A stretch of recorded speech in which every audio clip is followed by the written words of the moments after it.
Because nobody knows how it all works down there. We all do now. We all do now. I do. Adam does. Probably more than we ever wanted to know. We know what's happening.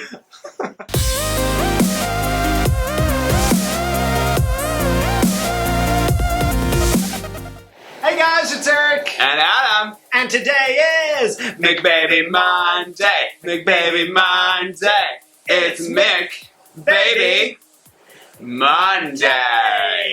Yeah. Hey, it is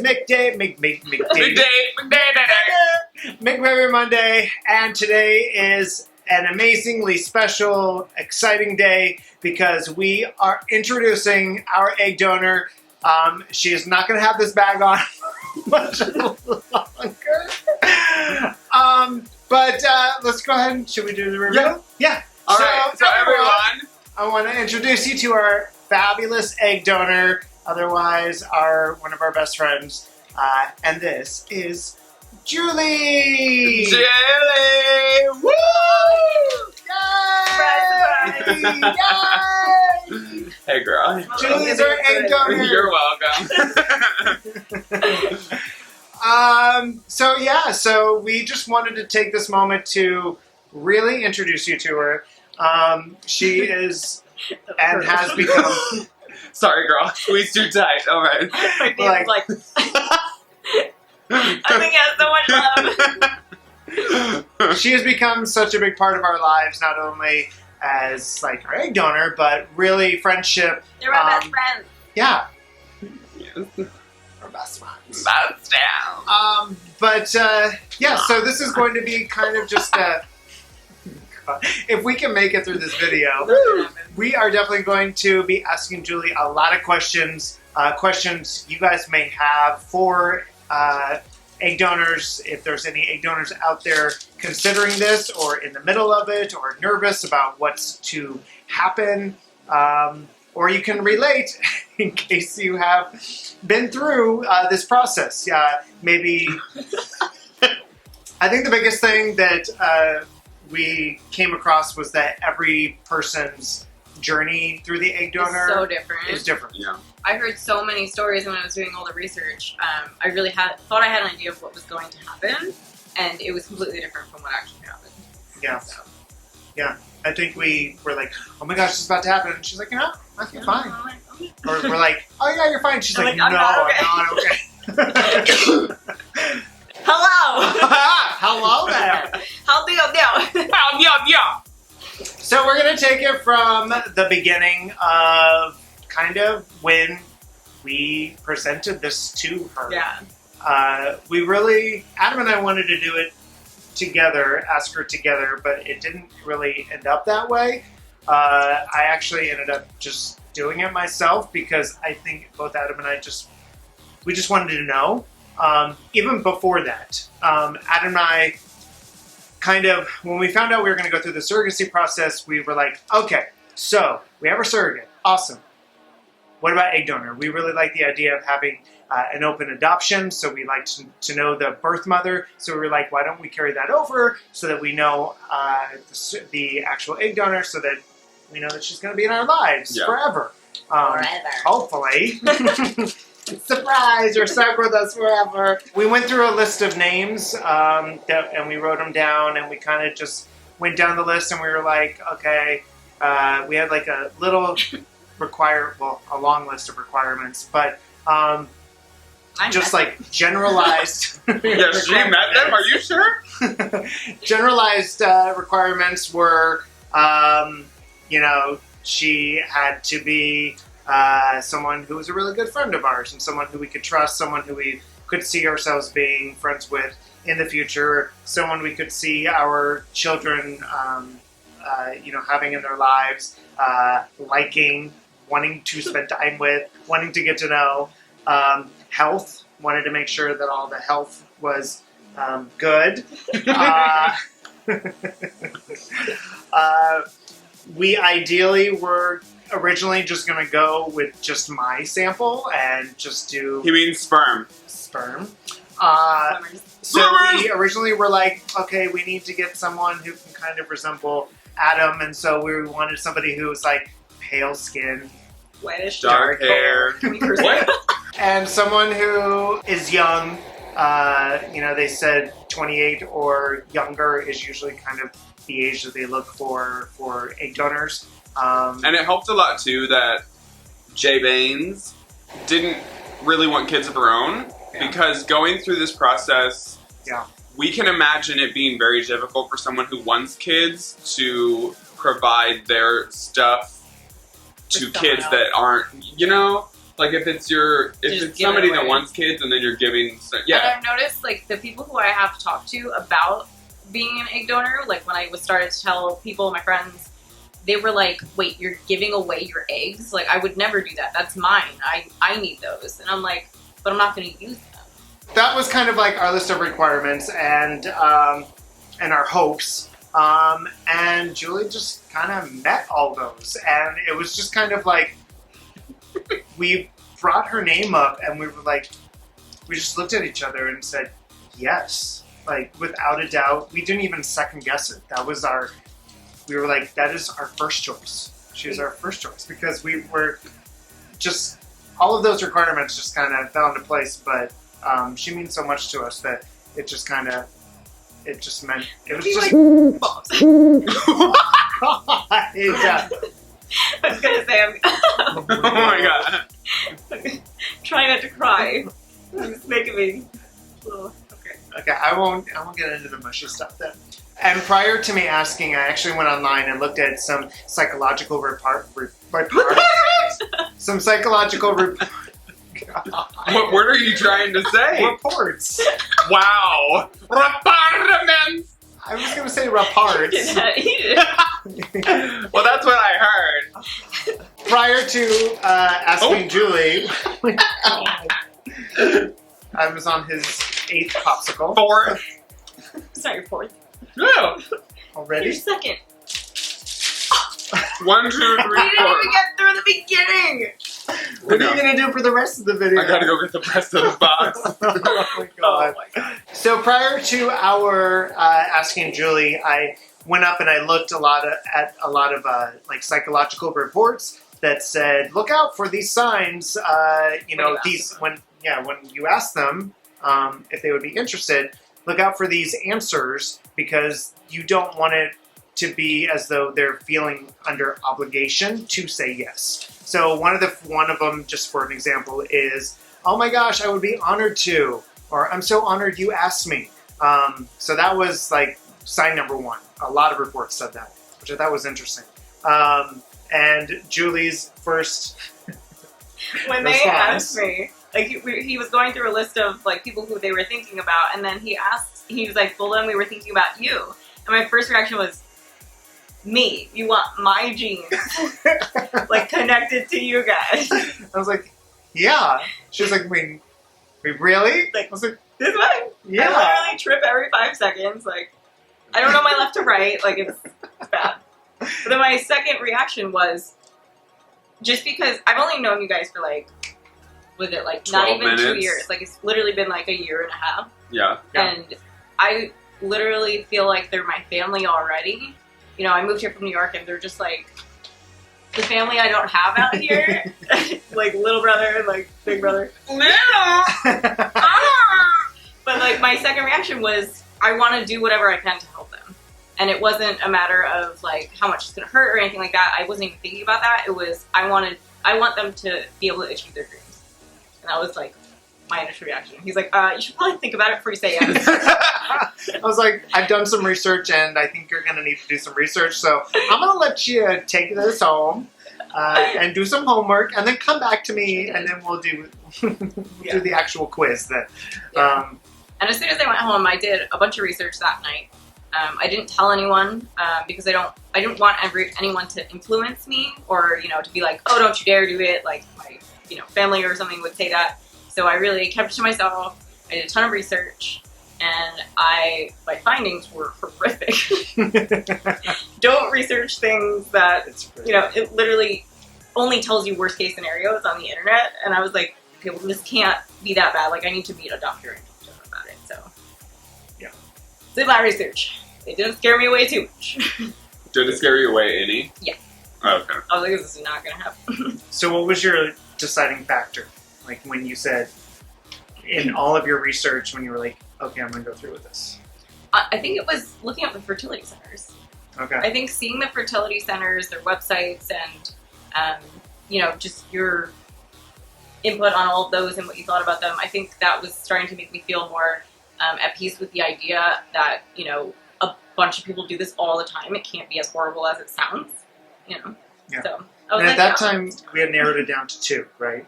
Yeah. 2 fertility centers? Yeah. Okay. So she looked I at was both like, of go those with websites. the one that has a money back guarantee. Really, she did. Yeah, and so she said yes, eventually. Like 100% yes. And we started the process. And this is back in January, so Yeah. this is like where we're at now. We're in like early May. You guys asked me in like October, November. Yeah.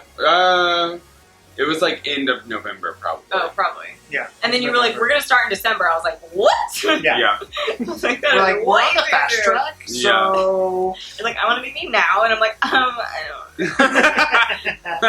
So the next steps were just making sure that I was healthy enough to do this. So they got to know my whole family background. I went over with the doctors, everything, to see what the concerns were and stuff. And everything checked out pretty quickly, which I was surprised about because I have a lot of issues. It's true. So Yeah. We actually were kind of nervous at some points because... I get Well, sick I mean, all the time. Like, just to the be worst completely always transparent, happens to me. Yeah, to be completely transparent, there were some things that we had known about Julie starting off through this that was a little nerve-wracking because we weren't sure if she was going to be a candidate or not. Yeah. Because she had to, one of the first things was that she met with Dr. Park. She did a whole conversation with her because Dr. Park wanted to make sure that Julie was okay with that. Yeah. So that was like first step. Yeah. Right? And she kind of went through, well, this can happen and this can happen, Yeah. and you realize that this can happen, and what is your reason for it? And then you also had your counseling session, Yes. correct? You have to go through a psyche exam just to make sure that you are okay with like the outcome of things and what if this happens, what if that happens. They asked me questions that were like, what if you never talk to them again? Like, what if they just decide they never want to see you again? And I was like, what? What do you mean? They were like, what are you going to do? And I'm like, I don't know. I'm sorry. But so they really want to make sure that you're going to fit the part, Yeah. It's all worst case scenario Yeah. because they did the same thing with us, and they wanted to know, well, what happens if, in the future the kids ask about this? And Yeah. what would you do about that? So I'm glad that they do that. So I made them sign a contract that we're going to be best friends forever. That was an Didn't we addendum. say that? Yeah, we were We saying said that though, like, Like, can really we wanted add that to in the do that. contract? Like, we have to be best friends forever. It was actually weird though to sign a contract with you guys Yeah. because you are my best friends. I'm like, what if this happens? What if this happens? And I'm like, no, okay. Yeah, that part was really, it was really I had strange my own lawyer and everything. for Yeah, for us and the surrogate. Like we had to, it was really, because a lot of the questions that like you had to ask, like, do you want life insurance for your egg donor in case something happens? Because you have to pay extra for that. Those kind of questions. And we're like, well, yes, but what does that mean? Yeah. And, it's all those scary questions that worst case scenario, if she were to, pass in surgery, like life insurance, like all this other kind of stuff. So, it was a lot. Yeah. Anatomy lesson 101. Most women think they know their bodies and what happens every month. But I had no idea that you produce 10 to 30 follicles every month. Because you can't just have one egg drop every month and then for the rest of your life, run out of eggs when you're 50. That would be one egg when you have 1 million of them. So you actually go through 10 and 30 every month. And those follicles, only some of them have eggs in them. And your body picks one of those follicles and matures it with the egg and then drops it every month. And then the rest of those 20 to 30 die off somewhere out there. So I wasn't actually giving them my future child or my child that I might have in the future it was something that was going to be discarded in my body anyway. So I think that's important to know because a lot of people are like, you're giving away your children. I'm like, no, I gave away my scraps. Great! Thanks! We got the leftovers! Oh my god, I can't believe you just said that. Oh my god. Awesome. The truth comes out. And in the future, our kids will look back at this and realize that Auntie Julie refers to them as scraps. The way my overflow is what I meant to say. That was bad. No, Wow. I totally think that that's really important to say because during this process, you know, we were excited about this, and friends, mutual friends that we have of ours and of Julie's, we told like a handful of people, and some mixed reactions, like crazy. Like some people were, well, not a lot of people were like excited. Yeah. People were like, really? Yeah. Did you do your research? Are you sure? Yeah. Do you know what you're doing? Yeah, a lot of people were hesitant about it, Yeah. questioning about it, and it was kind of, it felt like a negative air from Yeah. outside people, not including the three of us. Yeah. The three of us were so happy with Even like it to being this us, day. and like, yeah. Oh, like still negative? Yeah, from some people. I don't know, it's just, I don't know, some people are just weird about it. But like even when I presented this to my family, like it was a split decision. Like some of my family was like, oh my gosh, this is a wonderful thing you're doing. And then other parts of my family were like, this is kind of weird. You should probably think about it a little more. I'm not really comfortable with this. You know, that's part of me too. So it was a lot. Yeah. But I didn't want It's anyone else really to weird. influence it. You know? And I would feel horrible sometimes because I would see that she wasn't getting the support that I wanted her to get from these people who were our friends or are our friends. And it just put things into a different perspective. Yeah. And it made me actually view those people a little differently. Like where would they be like in this same situation, and where would we be? You know, I would think that we would be supportive of them. Yeah. And it's just like flip it around on the other foot, and it's amazing to see people's true colors come Yeah, out for in sure. times like this. There was some shady people, and Yeah. it's when you experience it firsthand, if you're in this situation like we were, you don't understand the dynamic. One, between us, Yeah. and two, between like doing it and experiencing it all together. Yeah. And so like All the not judging. only is our dynamic of like our friendship even before we started, people probably don't understand that because they're not a part of Yeah. this.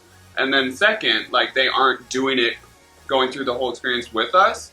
So like from an outside point of view, they're probably viewing it like, oh, like this is Oh, they're insane. just taking your But eggs and leaving you or something like that. but if they knew the level of the dynamics Yeah. between us and like the love we have for each other, Yeah. it's like, We're literally family already. Might as well make it official. yeah. And that's why knowing that decision, like you're doing it for the right reasons, is so important. Yeah. It's so important to be on your side and doing it for the right reasons. Because you have all of these people coming at you with this negativity and not being very supportive. So I'm like, That I'm going to go make my like- decision in the corner. the fact that you were so strong through it is going to be, Thanks. like, if that part goes to our kids, we're going, like, awesome. There was even moments going through it that, because I didn't want to force her to do anything, but we were by her side a lot of the times for the Yeah. injections. And a lot of the times I didn't think it was going to happen, and I was like, this isn't going to work. Yeah. And that's okay. Like, I can't, like, put her, and I don't want to put her in a situation that's, like, so uncomfortable and hard. Yeah. But, But if you Yeah. are ever considering being an egg donor and you go through part of the process and then you're unsure about it, the doctor that we worked with assured me, like, privately, that if there was any time that I was like, I need to book it and run out of this, she could simply just tell them. I don't know if I told you guys this, but she said that I could just tell her and she would tell you guys that something happened and she's not a good candidate anymore. So there's always a way out of it, discreetly, but I was pretty open about it with them. So I'm glad she told you that, though. yeah, there was Yeah. always a way out, which was, I think that's important. Because I wouldn't want someone to, like, start it and then feel trapped. yeah, No turning back now. no turning back. Babies are cooking now. Yeah. Well, not like cooking, because we don't want to burn them or anything. Well, Not the grapes. Not the grape. so let's move on to like the beginning of the actual medicine and the injections. So I want to know what was going through your head when they were giving the example at the fertility center. When they gave us the medication. When they showed you how to do it, what was going through your head? Well, so they kept talking about, like, in the room prior to us getting the medication, they were like, it's a tiny needle, it's so small, you're not even going to feel it. Like, they were, you know, it's so easy. And then they put it in front of me, and I'm like, so on a scale of 1 to little, that's what you were talking about. Like, it was, I don't know, what is it, 1/4 inch or something? I think it was a 1/4 inch needle, and it was thin. But when you say 1/4 inch, you're like, oh, that's tiny. But then when it's a needle that you have to stick inside your body, you're like, oh. Is it 18 gauge? No, God, no, that's huge. That's huge. Right, Okay. though. It was like 26 or something. Okay. Yeah. That's The kinda- bigger ones were like a 23 or something. Okay. 21. But what scared me was the amount of medication that they had to push into me. And when we left that center, you remember, they gave us the medication and they were like, this is how much you're going to do. I looked at the CCs and I was like, holy, that's a lot.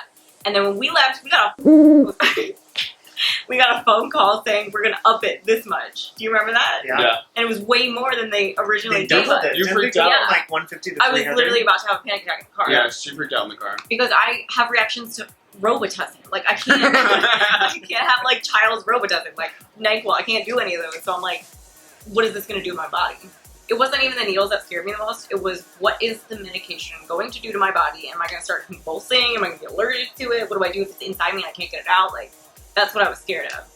Especially when you don't know what to expect. Exactly.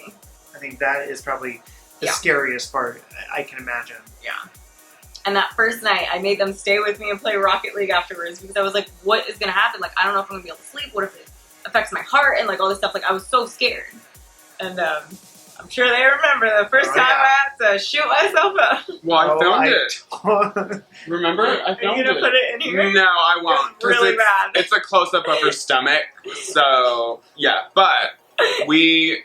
Their just- faces were hysterical. Like, I'm literally like, it took me how long to get it was ready? like It was like 20, 25 It minutes. took me It like was like, 25 yeah. minutes just to Yeah. get it ready, like prepare it all, make sure that I was doing it right. 'Cause you gotta, you know, get all the bubbles out, pull in the right powder, mix it, and all that stuff.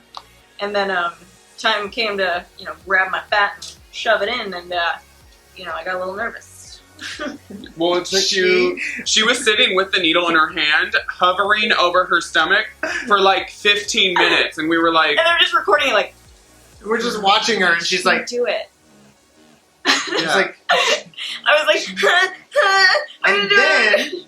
when she finally got the courage to actually do it, she poked herself and pulled it out. Yeah. She like It She did it a few times. She's like, I had so many little blood spots on me because I kept stabbing myself. I was like, just leave it in.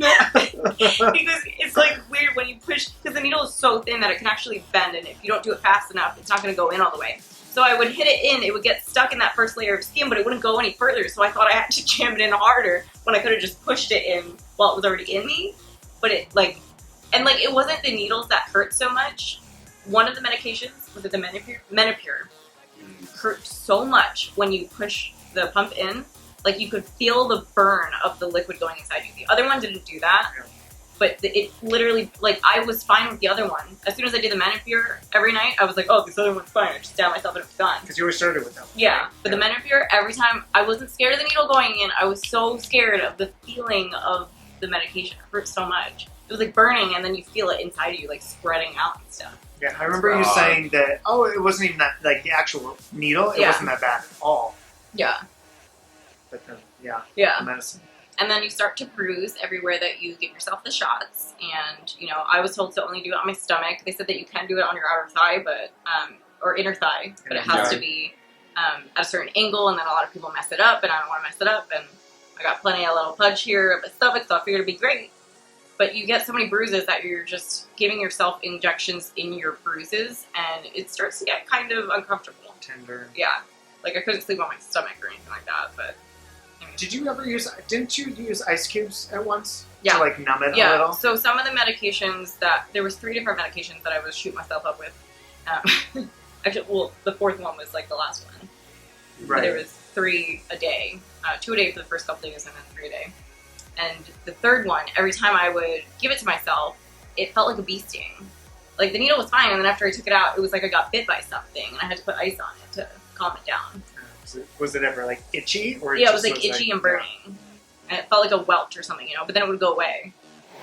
All right, so that was the first part of our interview with Julie, our egg donor. And stay tuned next week for part 2, where you get to learn even more about the whole experience we had together with It was her. a really long story. I'm sorry. Yeah. There's a lot of information that goes There's into a lot, it. and you need to know all of it if you want to be an egg donor or need an egg donor. Yeah. So thank you for watching today's video. We hope you enjoyed it and learned a little more about this whole process that we're going through. I'm so happy that we finally got to actually Reveal your interview identity. you and take the paper bag off your head. Make sure you subscribe. Make sure you give us a thumbs up. Comment down below. And we'll see you soon. 3,